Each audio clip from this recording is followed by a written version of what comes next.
So yeah, today I just want to talk about the Pride community. Um, I just want to speak about how they inspire me generally.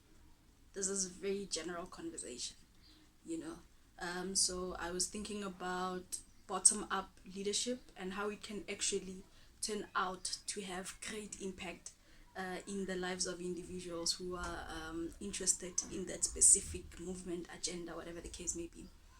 um, because when you rise, right, as a leader, when you rise, um, you rise because of you standing up for certain things, and uh, as you catch more people's attention, the more you realize that there's a lot of you guys who believe certain things should be done a certain way, their lives should be driven in a certain direction, and yeah, they often looking for an alternative where they can be themselves completely and happily, with the freedom to explore more of that.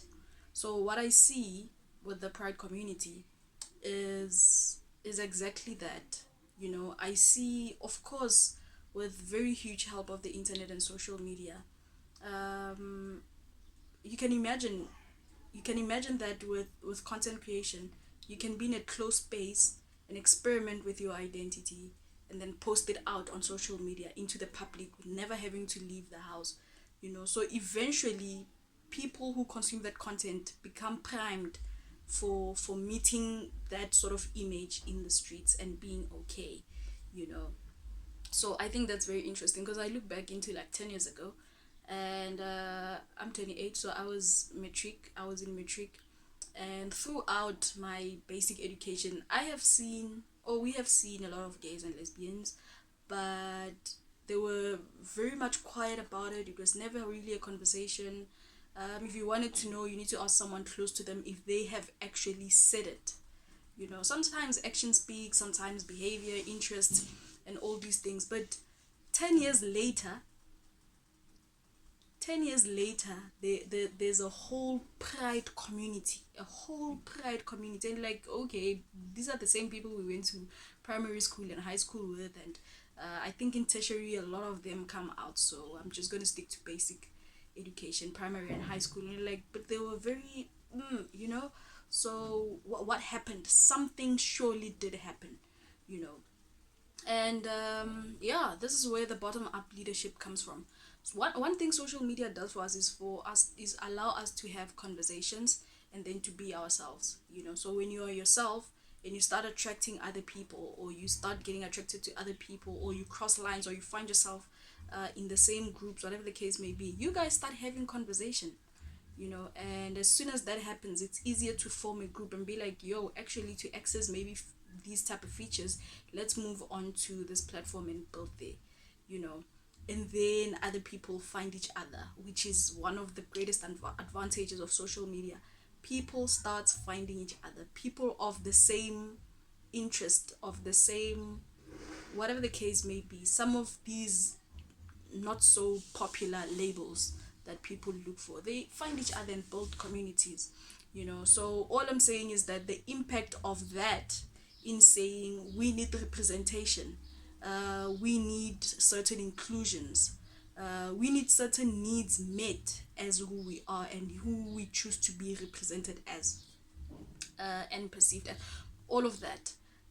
We need leadership in this sort of thing, you know and that's where the conversation rises, and there's leadership, and soon before you know it, there's direct influence on the ground, which is what I'm talking about. 10 years ago, you wouldn't see a lot of this, and now it's everywhere.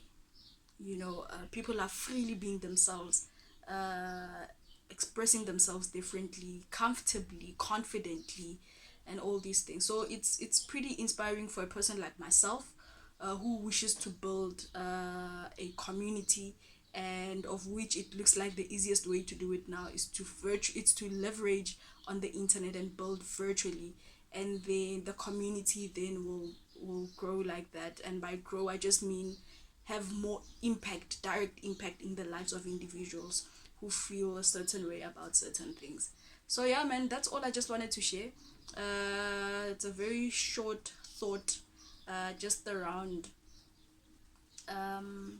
community building, and people finding each other, people of the same tribe finding each other, being able to build virtually, reach out to each other, and then of course an economy sort of emerges from there.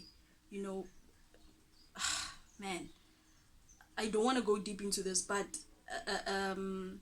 an economy rises from the interests.